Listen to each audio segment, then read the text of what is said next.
Ahora, lo último que hemos visto, lo último que vimos en el capítulo, los primeros 10 versículos del capítulo, Job habla a sus amigos y básicamente les habla acerca de la majestad de Dios, Dios el omnipotente, Dios el todopoderoso, Dios el majestuoso, Él es, ¿no?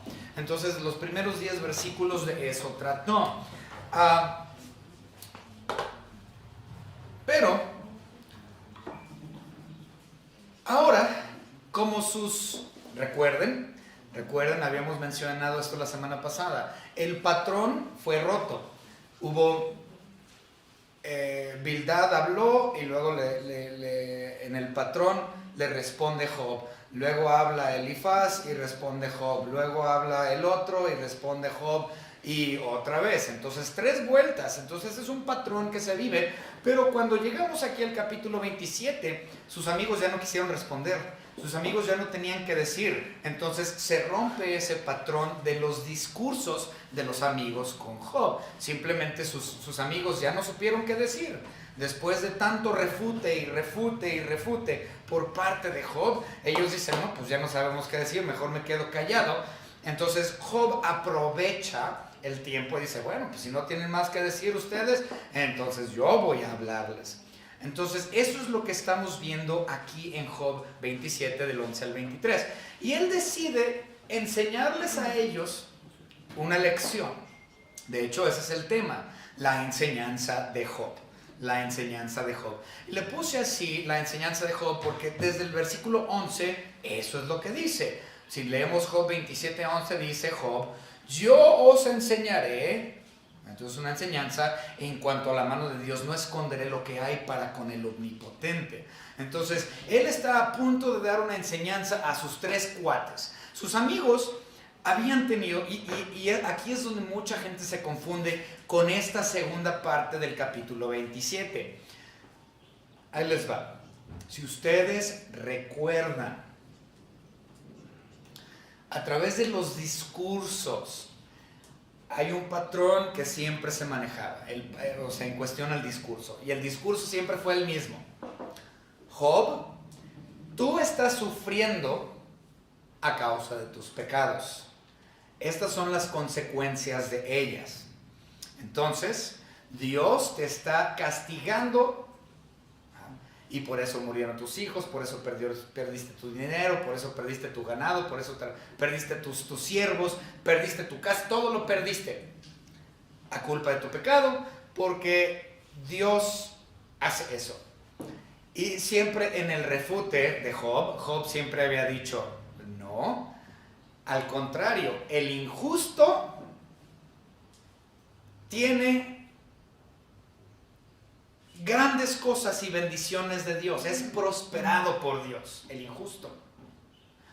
Mientras que el justo, el que no es inicuo, es el que sufre, es el que tiene broncas, es el que diario está con dolores y muere joven, mientras que el otro muere viejo, el injusto. Entonces, eso ha sido siempre la discusión, el patrón a lo largo de todo lo que hemos visto de Job, a tal punto que parece ya un disco de rayado, ¿no?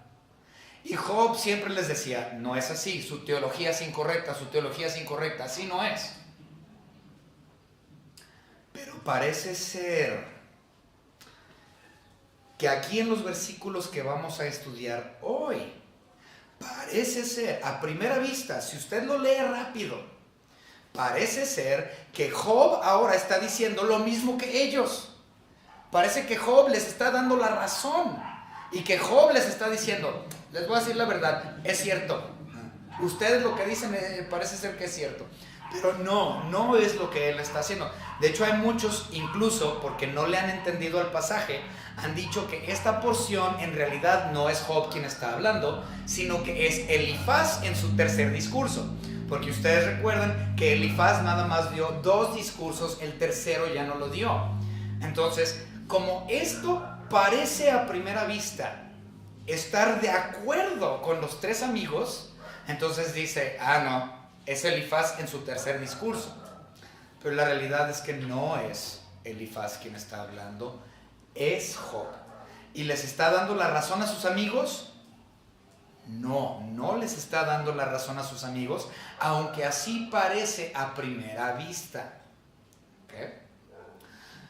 Básicamente, lo que Job les está diciendo a ellos es que es una precaución, porque ellos lo han juzgado. Tú el pecador, tú vas a sufrir esto, tú vas a sufrir lo otro. Y él les está diciendo, no, así como ustedes me han juzgado a mí, de esa misma manera, ustedes van a ser juzgados. Así como ustedes dieron una descripción del juicio que yo estoy viviendo, ese mismo juicio lo van a vivir ustedes. Entonces, esto como tal no es que Job esté de acuerdo con la teología de sus amigos, sino que es, otra vez, una precaución para con ellos, diciéndoles, ustedes me criticaron por esto y dicen que esto ha sido mi castigo y mi fin por mi pecado, pero realmente, cuidado con lo que dicen, porque eso que ustedes me han dicho que yo soy culpable, eso mismo les va a suceder a ustedes. Esa es la idea de esta sección. Entonces no tiene que ver con que él esté de acuerdo con lo que ellos dicen, sino que les está diciendo lo que tú me dices de mí, eso mismo te va a pasar a ti. Esa es la idea detrás de. Entonces, de hecho, nuestro Señor Jesucristo, vamos a verlo. Esto viene en el Nuevo Testamento. Quiero que lo vean antes de empezar con una oración. Vamos a verlo para que entiendan la idea de Job 27. Vamos a Mateo capítulo 7. Mateo capítulo 7 y leamos los versículos 1 y 2 únicamente. Mateo capítulo 7, versículos 1 y 2. Dice, no juzguéis para que no seáis juzgados, porque con el juicio con que juzgáis, seréis juzgados, y con la medida con que medís, os será medidos. ¿Okay? Entonces, esa idea que tiene Mateo 7, 1, 2, de que si tú juzgas a alguien, de esa misma manera vas a ser tú juzgado, esta es la idea que conlleva aquí Job capítulo 27, versículos 11 al 23. En otras palabras, no es que Job esté de acuerdo con ellos, otra vez, sino que él está diciendo, ustedes me ponen bajo juicio y ustedes dicen que lo que estoy viviendo es mi castigo. Pero yo les digo, les voy a enseñar realmente quién es Dios en su omnipotencia y en su juicio. Y así como ustedes me están juzgando a mí, eso es lo que les va a acontecer a ustedes. ¿Okay? Esa es la idea. Entonces, Job no está echándose para atrás en cuestión a su teología para aceptar una teología falsa de sus cuates. Entonces, ese es el problema por lo cual muchas personas no comprenden esta segunda parte de Job capítulo 27 y simplemente se les hace más fácil decir, no es Job quien está hablando, es el tercer discurso de Elifaz. Pero esto es falso. Vamos a comenzar con una oración. Señor Padre, le damos gracias por todo lo que nos ha dado, por su salvación preciosa, por su providencia. Señor, gracias porque tenemos en Job un ejemplo de muchas cosas, Señor. De su constancia, de su amor, de su fidelidad, del hecho de que Él es recto, Señor, delante de sus ojos, a pesar de que Él está teniendo un problema muy grande y circunstancias tan adversas en su vida, Él aún así le da gracias por todo, lo bueno y lo malo. Señor, le pedimos que nosotros como cristianos entendamos en cuestión al ejemplo de hoy, estas situaciones de los juicios, que no debemos de juzgar a otros, porque de la misma manera en que yo juzgo a otros, yo seré juzgado. Gracias, Señor, le damos por todo. En el nombre precioso de nuestro Señor y Salvador Jesucristo. Amén. Muy bien.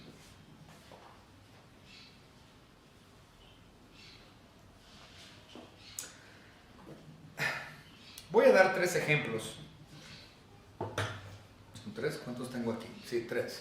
Voy a dar 3 ejemplos acerca de instancias en la Biblia donde precisamente sucedió esto. Se estaba juzgando a una persona, se llevó a juicio a una persona, y ese plan que se tenía para llevar a cabo el juicio se les regresó a ellos mismos. Y ellos murieron de la misma manera en que ellos planificaron llevar juicio contra otros. Uno de estos, obviamente yo creo que es el más conocido de todos, es el faraón en Egipto. Si ustedes recuerdan, en Éxodo, el faraón decide que él va a ahogar a todos los niños. Vamos a verlo. Éxodo capítulo 1. Éxodo capítulo 1, vamos a leer rápidamente, ustedes me pueden seguir con su vista, claro, del versículo 15 al 22. ¿Okay? Éxodo capítulo 1, del 15 al 22, dice: y habló el rey de Egipto a las parteras de las hebreas, una de las cuales se llamaba Cifra y otra Fua, y les dijo: cuando asistáis a las hebreas en sus partos y veáis el sexo, si es hijo, matadlo, y si es hija, entonces viva. Pero las parteras temieron a Dios y no hicieron como les mandó el rey de Egipto, sino que perseveraron la vida de los niños. Y el rey de Egipto hizo llamar a las parteras y les dijo: ¿por qué habéis hecho esto, que habéis preservado la vida de los niños?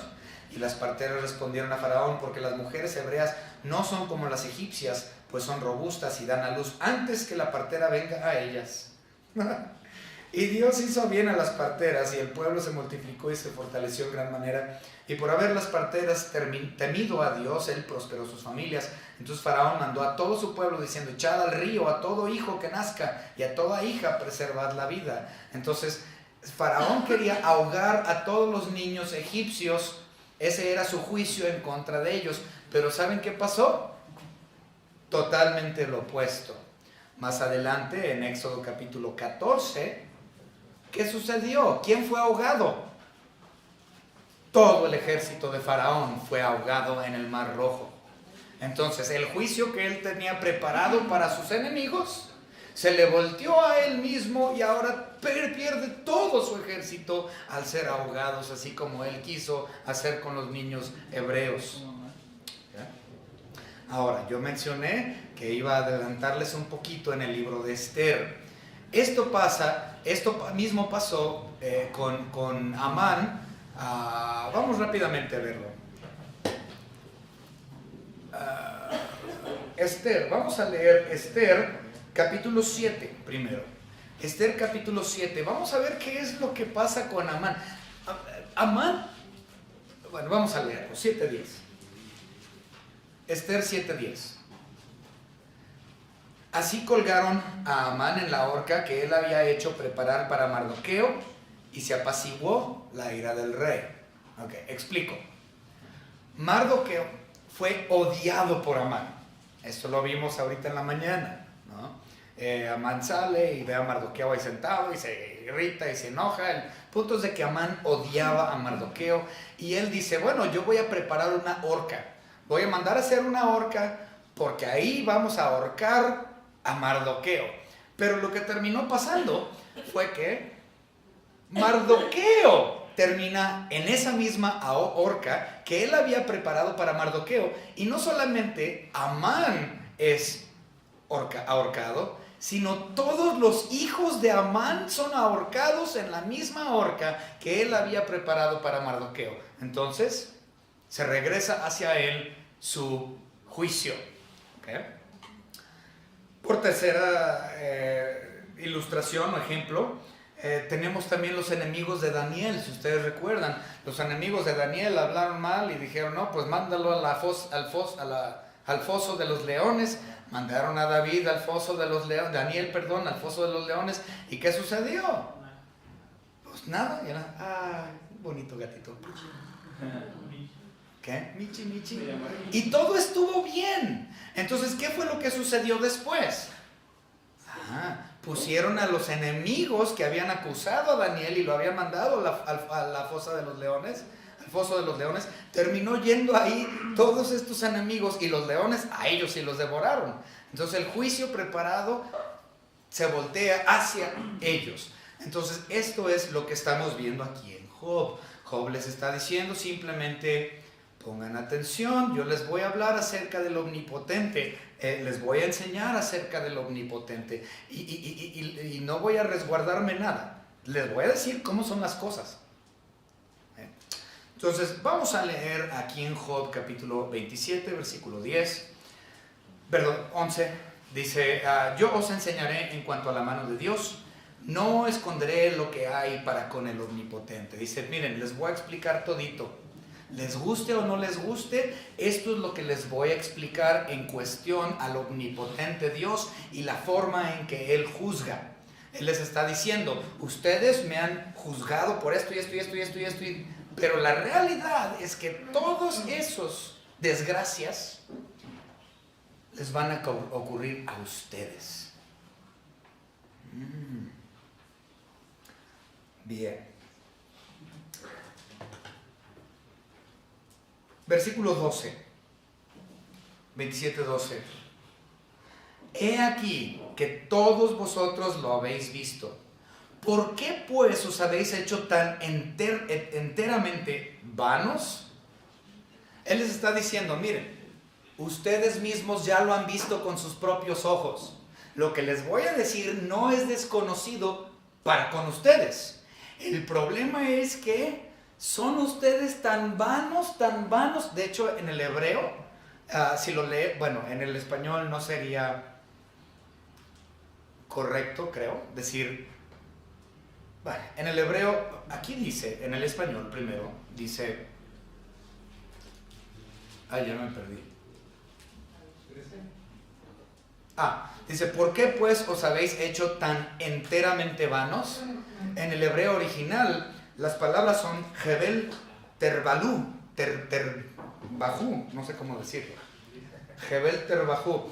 Y básicamente significa, si lo pudiéramos poner de forma literal, diría vanidades sobre vanidades. ¿Okay? En otras palabras, él está diciendo, ustedes son doblemente vanos. O vamos a ponerlo en términos actuales, doblemente tercos.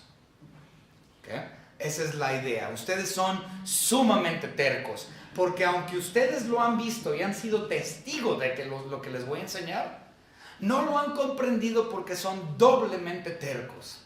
Esa es la idea que conlleva el versículo 12. Otra vez, 11 y 12 los leemos. Yo os enseñaré a sus tres amigos en cuanto a la mano de Dios, hablando del juicio. No esconderé lo que hay para con el omnipotente. No les voy a echar azuquitar, les voy a decir las cosas como son. ¿Sí? No me voy a resguardar nada. Les voy a hablar del juicio del omnipotente. Y luego el versículo 12. Ustedes han sido testigos de esto, pero son tan doblemente tercos que no pueden abrir los ojos a esta realidad. Entonces de eso habla versículo 11 y 12. Y en el versículo 13 comienza ya la enseñanza. Entonces en el versículo 13 ya es la enseñanza que él está tratando de dar. Y dice, esta es para con Dios la porción del hombre impío. Entonces dices, ok, ¿quieren saber acerca del juicio de Dios? Pues ustedes me han dicho que esto es lo que yo voy a vivir, según ustedes, como yo, hombre impío. Pero la realidad es que yo no soy impío, yo he defendido mi inocencia muchas veces ya, y sigo siendo inocente, y ustedes siguen diciendo que soy culpable. Entonces, les voy a explicar realmente qué es lo que Dios va a hacer con ustedes, quienes me han juzgado. ¡Wow! Esta es la porción que Dios tiene para con los impíos, y la herencia que los violentos han de recibir del omnipotente. Entonces aquí va a empezar.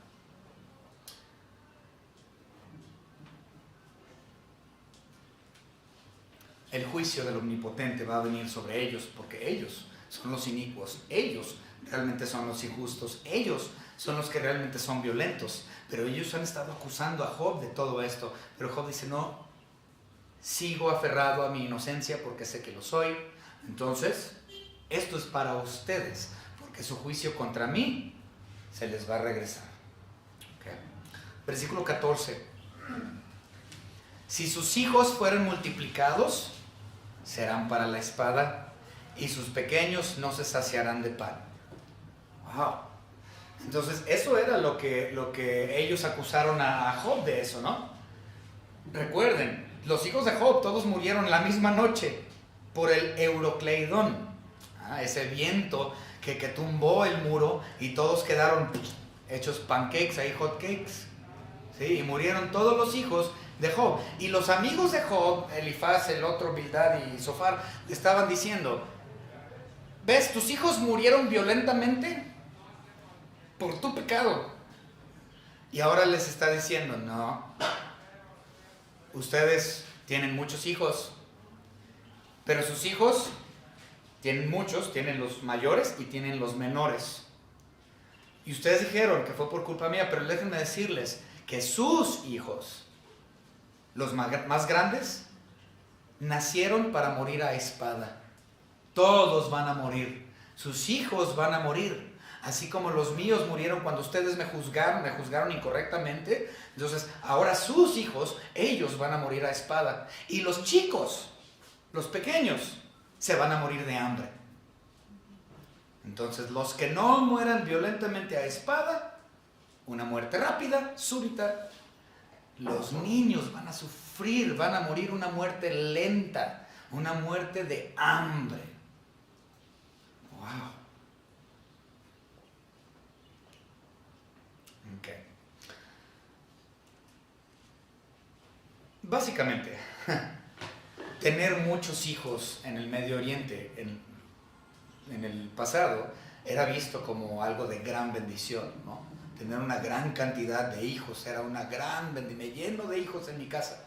Pero básicamente lo que está diciendo Job es: ustedes consideran que sus hijos, su gran cantidad de hijos ha sido por bendición de Dios. Dice, pero realmente sus hijos simplemente nacieron para maldición. Entonces, su propia familia no es una bendición de Dios. Es una maldición de Dios para el dolor del corazón de los padres.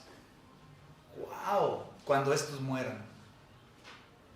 ¡Qué forma tan diferente de ver los hijos!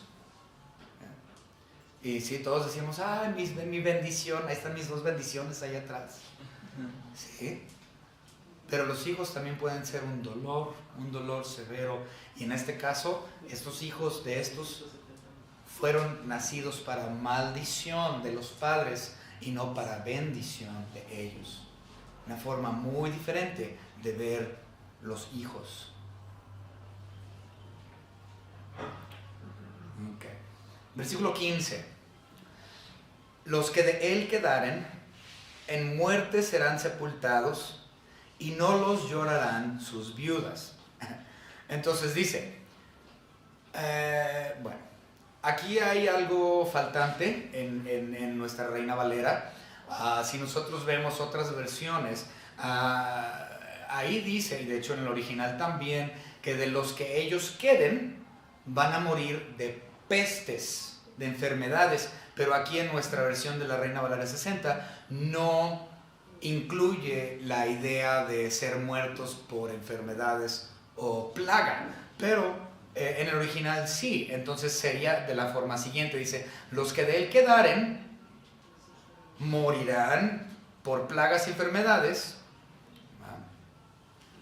y serán sepultados, y no los llorarán sus viudas. Esa es la idea. Ok.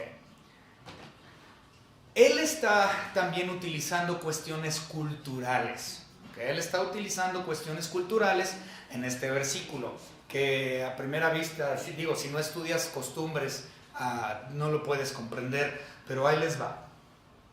Nosotros, todo el planeta acaba de vivir esto hace 2 años. Si ustedes recuerdan, bajo COVID, ¿qué pasaba bajo COVID? Se moría la persona de COVID y ningún familiar podía verlo, ¿verdad? Cremaban los cuerpos, no los podían sepultar como ellos querían sepultar a sus muertos, los quemaban. No, es que se murió de COVID, entonces se murió de una peste, se murió de un virus, entonces no puede ser entregado el cuerpo a los familiares para que lo sepulten de forma correcta. Hay en el tiempo antiguo había ciertas costumbres y rituales ceremoniales que se llevaban a cabo para el difunto. ¿Okay? Entonces, cuando él está diciendo esto, mira, dice, tus hijos mayores van a morir a espada. Para eso fueron diseñados. Tus hijos menores se van a morir de hambre. Para eso fueron diseñados, para morir de hambre. Y los que queden van a morir de una peste, de una plaga, de una enfermedad, y no van a poder ser enterrados con rituales ceremoniales de acuerdo a su cultura. Entonces, esto era un insulto. ¿Cómo es que yo no puedo enterrar de forma ceremonial de acuerdo a mi religión, de acuerdo a mis creencias? ¿Cómo es que yo no puedo enterrar a mi difunto? Entonces era completamente, wow, era una ofensa decir que no podían ellos recuperar el cuerpo y darles un sepelio como ellos quisieran. Era totalmente ofensivo. Entonces él les está diciendo, van a morir a espada, van a morir de hambre, los que queden van a morir de peste, y a causa de la peste no van a poder enterrarlos ceremonialmente correcto, hasta el punto en que sus mujeres, las viudas de ellos, no los van a llorar. ¿No? Es completamente increíble. Ni las viudas de sus hijos. Eso es una maldición.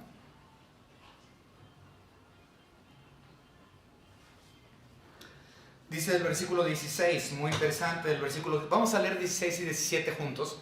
Dice, aunque amontone plata como polvo y prepare ropa como lodo, la habrá preparado él, mas el justo se vestirá y el inocente repartirá plata. Okay. Muy interesante estos versículos. Yo me quedé así como, ¿de qué está hablando? Obviamente está hablando de dinero, ¿no? Entonces dice que ellos, los inicuos, ellos mismos, fíjense, dice el versículo, la habrá preparado él. Es decir, él amontona con su propio poder, con sus propias fuerzas. Él dice, esto es lo mío, eso es lo que dice el inicuo. Esta plata, yo trabajé duro para esta plata. Este oro, yo trabajé duro para ese oro. Esto es lo mío, para mí, para gastármelo como yo quiero, para los míos y lo mío. En otras palabras, se está hablando específicamente del amor al dinero. ¿Okay? Él está diciendo, Job, a sus amigos, es que ustedes tienen tanto amor hacia el dinero y las riquezas, ustedes mismos sacaron y trabajaron y se ganaron esa feria, pero esa lana ustedes se la gastaron para ustedes mismos, es decir, hedonismo, helenismo. ¿Okay? Ahora, ¿a qué nos referimos con hedonismo? Helenismo, obviamente, son términos griegos, porque los griegos, ellos tenían la filosofía de que todo lo que sucedía, que ellos querían, era para su propio placer. Todo es para mi propio placer. Eso es hedonismo, eso se llama hedonismo o helenismo, es lo mismo. Entonces, ellos utilizaban el dinero, tenían un amor hacia el dinero, para que con ese dinero lo malgastaban en lo que ellos querían. Fíjense, estábamos hablando mi suegro y yo precisamente acerca de la gran mentira. Y la gran mentira de muchos es, haz como tú quieras, haz lo que a ti te plazca. ¿Sí? Entonces, eso es exactamente lo que ellos habían hecho. Acumularon, amontonaron, y todo ese dinero hicieron lo que les plació hacer con ese dinero, lo malgastaron, ¿verdad? En cuestiones totalmente carnales. No supieron gastar su dinero.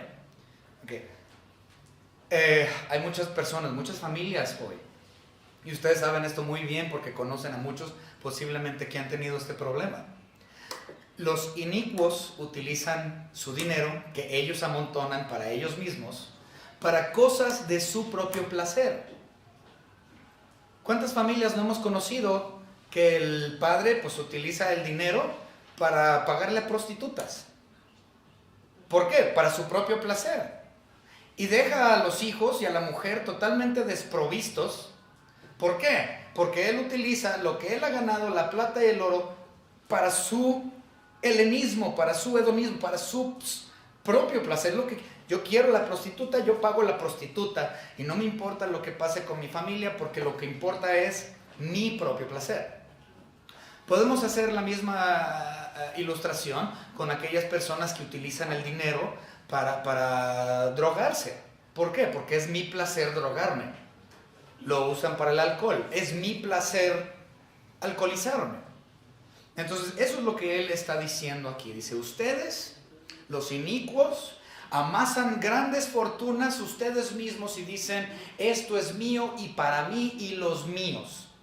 Y lo malgastan en placeres. Pero fíjense, vamos a ver lo que dice la Biblia. En Ageo, lo voy a parafrasear para no ir. En Ageo capítulo 2, versículo 8, si ustedes quieren leerlo, dice Dios, la plata es mía y el oro es mío. Así dice Ageo 2:8. La plata es mía y el oro es mío, dice el Señor. ¿Okay? En otras palabras, ellos están malgastando el dinero que en realidad no es suyo, sino que es de Dios, y Dios les ha permitido que ellos por un corto de tiempo tengan estas riquezas, pero eventualmente Dios va a decir, no, esto es mío, ustedes están malgastando mi oro, mi plata en sus deleites, por lo tanto lo van a perder todo el dinero. Y se lo vamos a dar a un justo, a uno que no es inicuo, y él repartirá la plata de acuerdo a mi voluntad. ¿Okay? Observémoslo, vamos a terminar de leerlo, dice el 17. La habrá preparado él, mas el justo, el verdadero, se vestirá, y el inocente repartirá la plata. ¿Por qué? Porque últimamente el dinero y el oro y todo es de Dios. Entonces, si tú no estás utilizando los fondos que son de Dios como debe de ser, para su honra y su gloria, y hacer una repartición de acuerdo a su voluntad, y en vez de eso dices, no, es que yo lo quiero ese dinero para mi placer, ¿sabes qué? Dios te lo va a quitar. Dios te lo va a quitar. Yo recuerdo que mi papá decía, siempre lo dijo, que hay dos tipos de personas, hablando de dinero, que hay dos tipos de personas, decía mi padre. Está la persona que toma, todo para acá, y está la persona que da, todo para allá. ¿Sí? Decía mi padre eso, muchas veces lo dijo. Y también, una cosa interesante que él decía es que el que todo es para acá, el que toma, realmente nunca tiene nada. Pero el que da, conforme a la voluntad de Dios, tiene todo.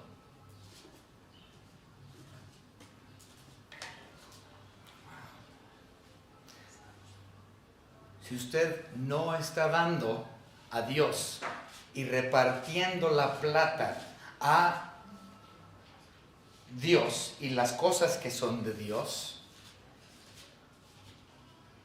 yo no voy a diezmar, yo no voy a dar ofrenda, no, pues nomás tengo 30 pesos y no los voy a poner. ¿Okay? Si estás utilizando ese dinero para lo tuyo, Dios te va a quitar esos 30 pesos y te va a quitar hasta más.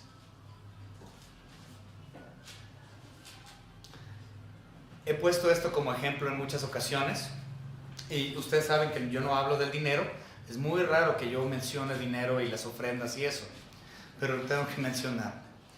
Había una hermana en el rancho de Los Pocitos. Allá en Los Pocitos, todos son cañeros, ¿sí?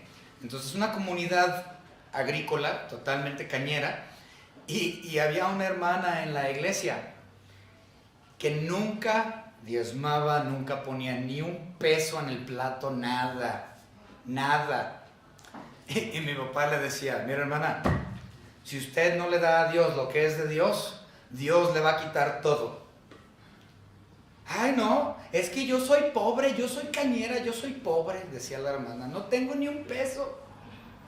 Le decía a mi papá, hermana, yo sé que usted tiene dinero. La hermana era dueña de muchas parcelas, varias parcelas. Y la hermana, pues soy pobre, no tengo nada. Pero año tras año ella vivía, ¿no? Ella vivía y vendía su caña al ingenio. Y el ingenio le pagaba. Y ella tenía lana, tenía dinero, pero nunca ponía ni un peso en el plato. Mi papá le dijo, vas a perderlo todo porque no le estás dando a Dios lo que es de Dios. Porque todo lo quieres gastar para ti. Ay, pastor, no sea así, eso no... Decía mi papá, mira, yo ya te dije.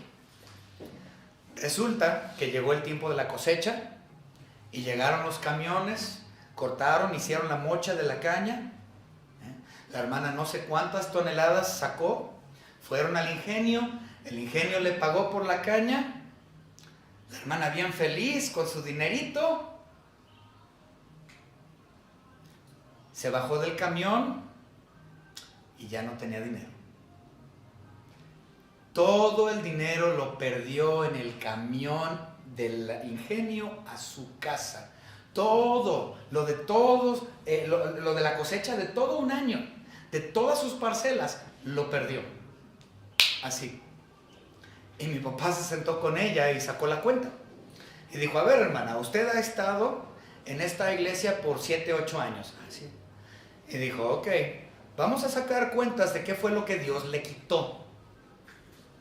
Y al sacar cuentas de los años que ella estaba en la iglesia y del diezmo que ella tenía que dar a través de esos años que nunca dio, ¿saben cuánto le quitó Dios? En ese año de cosecha, Dios le quitó todos los años que ella había sido miembro de esa iglesia sin diezmar. Exactamente lo que ella no había dado, Dios se lo quitó, que fue todo ese año de cosecha. ¿Por qué? Porque todo para mí, nada para allá, nada para la voluntad de Dios, nada para Dios, puro hedonismo.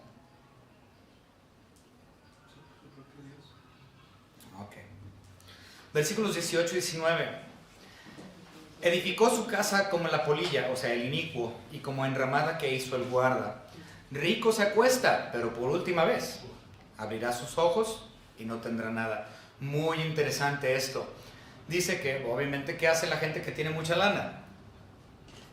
Ah, voy a hacer una mansión. Voy a fincar un casonón, pero un casonón. ¿Por qué? Porque pues, yo me merezco esa casota, ¿no? Arriba de bugambilias. ¿Sí? Entonces, ¿qué termina pasando? Dice que su casa, en realidad, el inicuo es como la construcción de una polilla, es decir, pues sí saben que es una polilla, ¿no? Entonces van volando y hacen ahí unos niditos y pues son completamente, son sumamente delicados, ¿okay? Y luego hace una comparación con las chocitas que se hacen en las viñas. Dice el versículo, como enramada que hizo el guarda. ¿Qué es una enramada que hizo el guarda? Aquí en México también lo hacen. Para ustedes que saben algo de agricultura y eso, yo desconozco, nunca he sido de rancho, pero sé que aquí en México lo hacen. Hay parcelas grandes donde se siembra maíz o lo que sea y ponen a un guarda ahí para que los depredadores, los ciervos, los animales no se coman el maíz, y hacen una chocita ahí chiquita entre las parcelas, hecha de material de basura, en realidad. Nada más lo hacen para que el sol no les pegue, para que la lluvia no les pegue, para que les dé sombra, ¿sí? Entonces ellos están guardando o protegiendo las parcelas. Esa es la idea. Entonces dice, esa mansión tan grandota que tú dices que mereces arriba de bugambilias, en realidad es una chocita nada más. Es una chocita, una enramadita en una parcela. Mira, llega un viento y adiós. Entonces, de tu casa que tanto te gastaste, que tanto dices que, ay, mi casa tan hermosa, o sea, es pura basura. Y es una casa temporal, no es una casa permanente. ¿Por qué? Porque tú te vas a morir y no te vayas a llevar tu casa. Para ti es permanente, para ti es una chocita, no es nada. ¿Okay? Y dice, fíjense el versículo 20, dice, 19, dice, ¿te acostaste con dinero?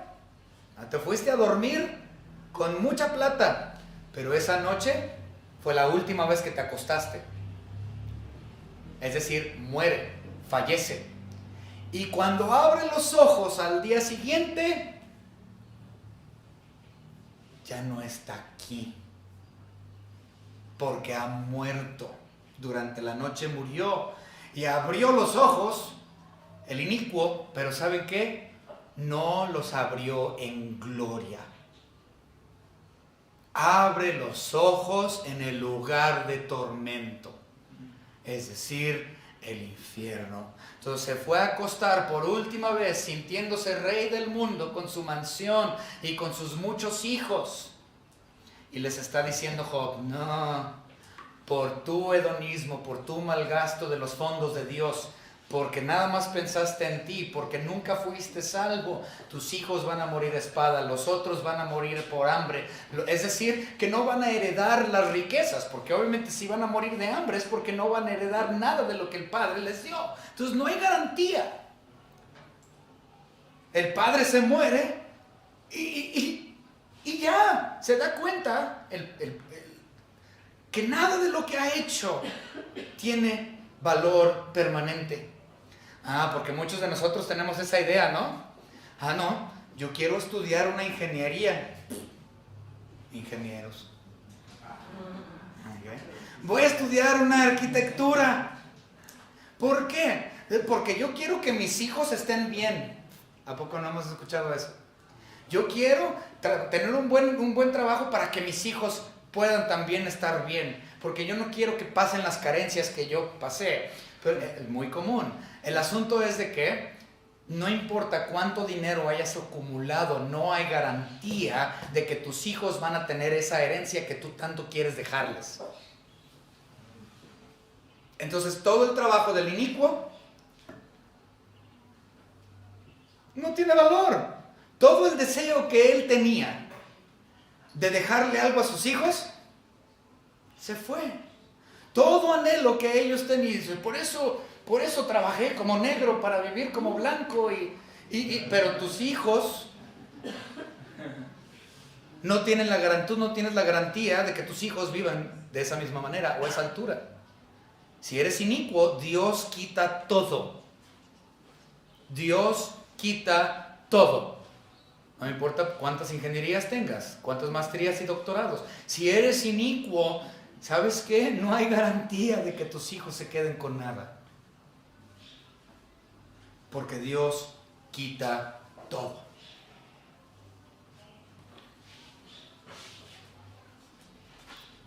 Okay. Versículo 20, 21. Entiendan que él ya amaneció en el infierno. ¿Sí? Él abrió sus ojos en el Seol. Entonces dice el versículo 20, se apoderarán de él terrores como agua.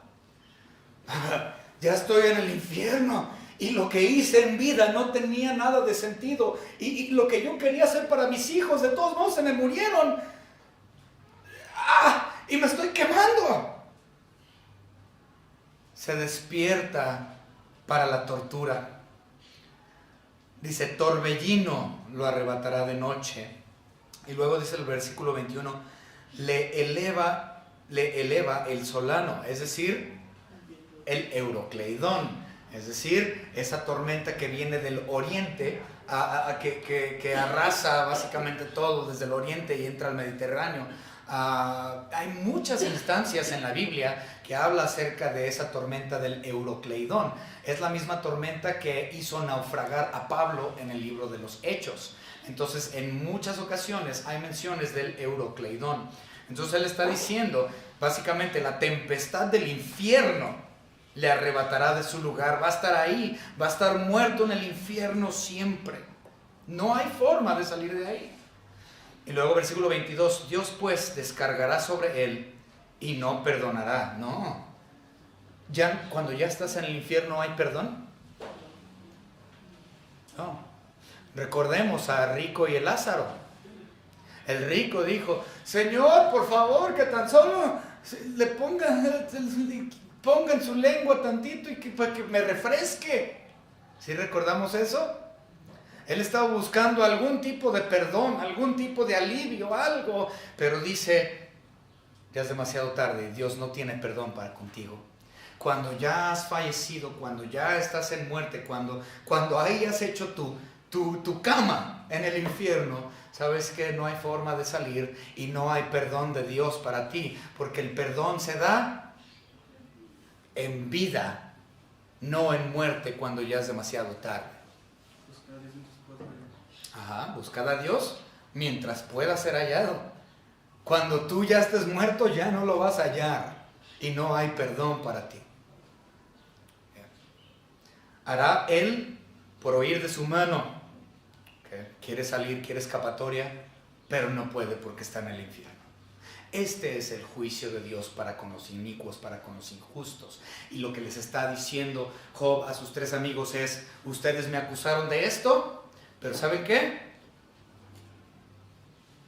Ustedes lo van a sufrir. Ustedes van a sufrir. Wow.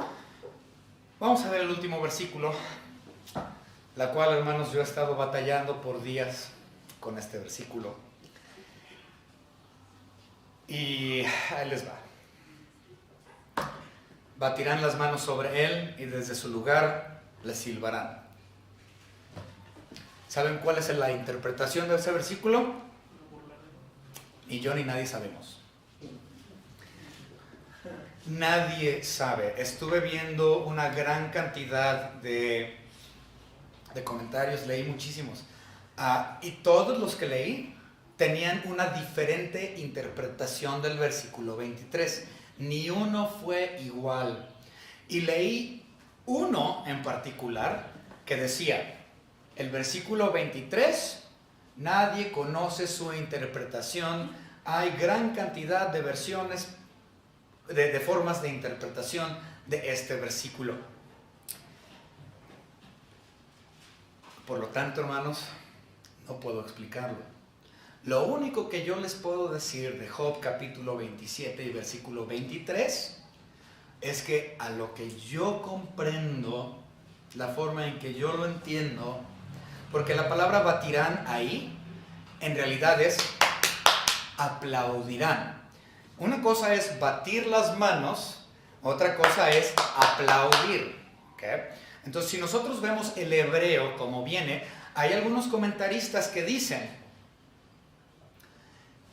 porque viene así en el libro de Números, no tengo la cita, pero en el libro de Números, el batir las manos implica indignación, como por ejemplo el ponerte cilicio. ¿Okay? Habíamos hablado hace unos momentos, antes de esta hora, acerca de vestirte de cilicio y de cenizas. Entonces, todo eso implica indignación y dolor. Entonces, si esa es la interpretación, implica que el que está en el infierno está batiendo sus manos de indignación y de dolor por estar ahí. Sin embargo, esa no es la traducción correcta del versículo 23. No es batir las manos, sino que la traducción significa aplaudir. Entonces, ¿quién está aplaudiendo? ¿Quién está silbando?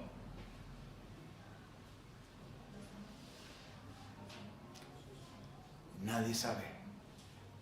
nosotros consideramos que son los santos, los salvos que están en gloria y están aplaudiendo y silbando. ¿Por qué? Porque la justicia de Dios se ha llevado a cabo al juzgar a las personas a ir al infierno. ¿Okay? Entonces, esa es la postura que yo voy a tomar en relación al versículo 23, porque hay demasiadas interpretaciones del versículo y realmente nadie sabe por certeza cómo interpretarlo. En mi mente es eso mismo, que cuando el juicio de Dios sea impartido en cuestión a los inicuos, el cielo se gozará, el cielo aplaudirá y todos estarán chiflando y silbando de alegría porque la justicia de Dios es impartida sobre el inicuo. Entonces esa es mi interpretación del versículo, pero nuevamente, y sí va a suceder porque dice en el libro de Apocalipsis, que habrá un gozo en el cielo cuando la justicia de Dios sea impartida al final de los 7 años de tribulación. Entonces, esta es mi manera de interpretar el versículo 23. La realidad es que el juicio de Dios es perfecto. El juicio de Dios es perfecto sobre los inicuos, sobre aquellos injustos, aquellos que no han aceptado la gracia de nuestro Señor Jesucristo, no la han recibido. Dios va a hacer su juicio sobre ellos. Espero que esta enseñanza de Job, que él dio a sus 3 amigos, en respecto al juicio de Dios en contra del inicuo, realmente impacte su vida y que se dé cuenta de que hay un Dios omnipotente, todopoderoso, que nadie se burla de él y él hará su justicia un día. Si usted no ha recibido a Cristo como su único y propio Salvador, si usted no ha sido receptor de la gracia, un día, sin importar cuánto acumule en su vida, sin importar cuántos hijos tenga, sin importar su ropita fina, si usted no ha recibido a Cristo como su Salvador, el juicio de Dios va a ser sobre usted y todo lo va a perder para honra y gloria del nombre de nuestro Señor Dios. Vamos a orar. Señor Padre, le damos gracias por este mensaje de Job, esta enseñanza que él le da a sus amigos, que ciertamente es una enseñanza que nosotros podemos entender claramente en la actualidad. Señor Padre, usted es juez. Su Hijo Jesucristo es Rey y juez, soberano, perfecta es su justicia. Señor, le estamos pidiendo que nosotros, Señor, podamos alabarle, honrarle, glorificarle por sus juicios perfectos. Señor, también le pido por aquellos que no han sido receptores de su gracia, aquellos que aún no son salvos, que su Espíritu Santo esté tocando esas vidas, esos corazones, que se den cuenta de que hay un juicio por venir y ellos van a terminar en el infierno a causa del rechazo de su gracia. Le damos gracias, Señor, por todo lo que nos ha dado. En el nombre de nuestro Señor Jesucristo, su Hijo, se lo agradecemos. Amén.